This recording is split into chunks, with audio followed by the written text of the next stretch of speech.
I never meant to write this down, not in any real sense. Men like me don't keep diaries. We keep alibis, we keep cash hidden under loose floorboards, we keep knives sharp and ready.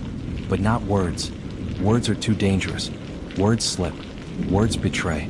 And yet, here I am, scratching at this paper like it's skin I'm trying to open. Maybe that's what this really is. A cutting, a wound that bleeds secrets instead of blood. I can't carry it anymore. My mind is a locked trunk that's starting to rattle and burst at the seams. If I don't let it leak out here, maybe it'll drown me. I'm not confessing to you because I believe in redemption. Redemption is a fairy tale told to children and priests. I don't believe in God, haven't for years. But I do believe in gravity. And guilt has weight more than a body. Heavier than all the bodies I've carried. It drags me down every time I close my eyes. The first time I killed a man, it was almost too easy. That's what nobody tells you, how simple it is to end a life. Movies make it look hard. Reality makes it look like nothing. A snap, a push, a squeeze of the trigger, and a man goes from breathing to still. No orchestra plays, no thunder strikes. Just silence. He was a debt collector, not one of mine. He belonged to another crew, a greedy one, the kind that thought territory could be swallowed without choking. He came into my bar one night, thinking he could rough me up in front of my own boys, make me look small. He grabbed me by the shirt, spit in my face, demanded a cut of what I'd earned. I smiled at him. That's what you do. You smile, you make the fool think he's already won.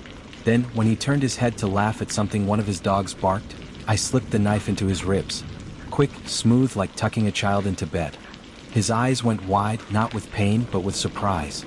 That's the look I remember most from every kill. Not fear. Not anger.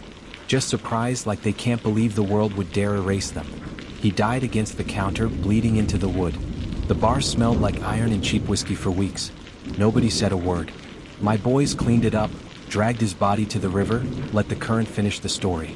That night, I went home and slept like I'd done nothing more than wash a dish. No dreams, no voices. Just black, heavy sleep. And when I woke, I felt taller, sharper, stronger. Like I'd carved my name deeper into the world. That was the start. Murder became currency after that. Not just business, but communication. You can't negotiate with men like us using words. They twist words, they stab you with words. But a corpse, now that's language everyone understands. You show up at someone's doorstep with their cousin's blood on your hands, and suddenly they speak your dialect. I stopped counting after 7. Or maybe it was 10.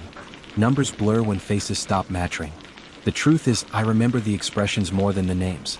The twitch in the jaw of a man who realized he should have kept quiet. The way another clenched his fists even when the light was leaving his eyes, like he still thought he could win. But the women, God, the women haunt me. Not because I killed them. I didn't not. At first. No, the women came later when business turned into pleasure. You see, violence is a hunger. The first bite is savory, the second is satisfying. But then it grows teeth of its own. It gnaws at you from the inside, whispers in your ear when the night goes too quiet. The bar fights weren't enough. The territorial slashes weren't enough. I started following women home. At first, it was just watching like a hunter studying prey.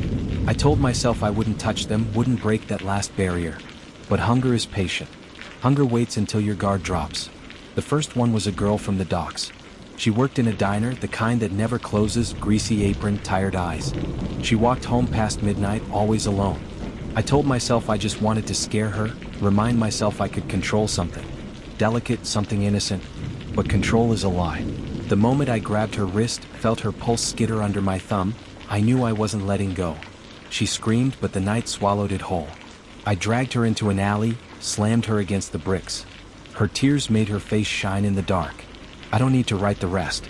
My stomach knots just thinking about it. I can smell the copper, the sweat, the way she went limp when her fight was gone.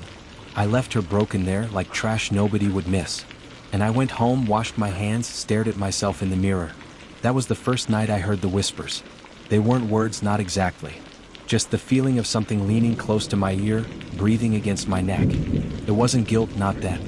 It was recognition. Like the darkness had seen me, claimed me as one of its own. I should have stopped. I should have put the knife away, barred myself in, begged for chains. But stopping was never in me. Once you cross that line, the line disappears. And so, the women became as much a part of my story as the men. Assault wasn't business, it was compulsion. Murder wasn't just survival, it was ritual. Still, the guilt found cracks to seep into. It started small. A face appearing in the corner of my eye when I was alone. A whisper at the edge of sleep. My hands shaking when I tried to light a cigarette. I buried it under booze, under more blood, under laughter at poker tables. But it kept crawling back. There's one memory that won't let me go. One I can't drink away, can't kill away. Was a boy. Not a target, not a threat. Just a boy, maybe 12, who saw something he shouldn't have. His father owed me money. The kind of debt that rots a man's life. I went to collect. The father wasn't home, but the boy was. He opened the door, eyes wide, polite, innocent.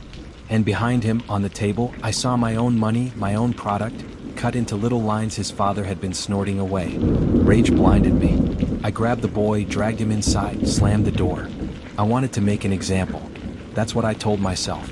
Teach the father a lesson through the son. But when I came back to myself, the boy wasn't breathing. His small hands were clawed at my wrists, his face purple, his lips bitten through. I hadn't meant to. Christ, I hadn't meant to. I left him there on the floor, and when the father finally came home, I heard his scream echo through the street as I walked away.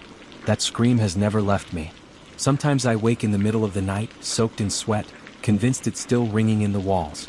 That was the beginning of the end. The darkness stopped whispering and started screaming. Every shadow looked like a ghost. Every sound in the night was a knock on my door. I started seeing their faces in mirrors, in windows, in puddles on the street. The girl from the diner, the debt collector, the boy, they follow me everywhere. They don't let me rest. I tried killing more, thinking maybe more blood would drown the voices. But the opposite happened. Every new victim just joined the chorus. My army of the dead. My choir of guilt.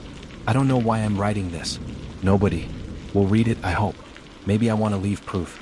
Maybe part of me wants to be caught, to end this endless gnawing in my chest. Maybe I think if I write it all, the darkness will see I've paid my price in ink. But I know better. Words aren't enough.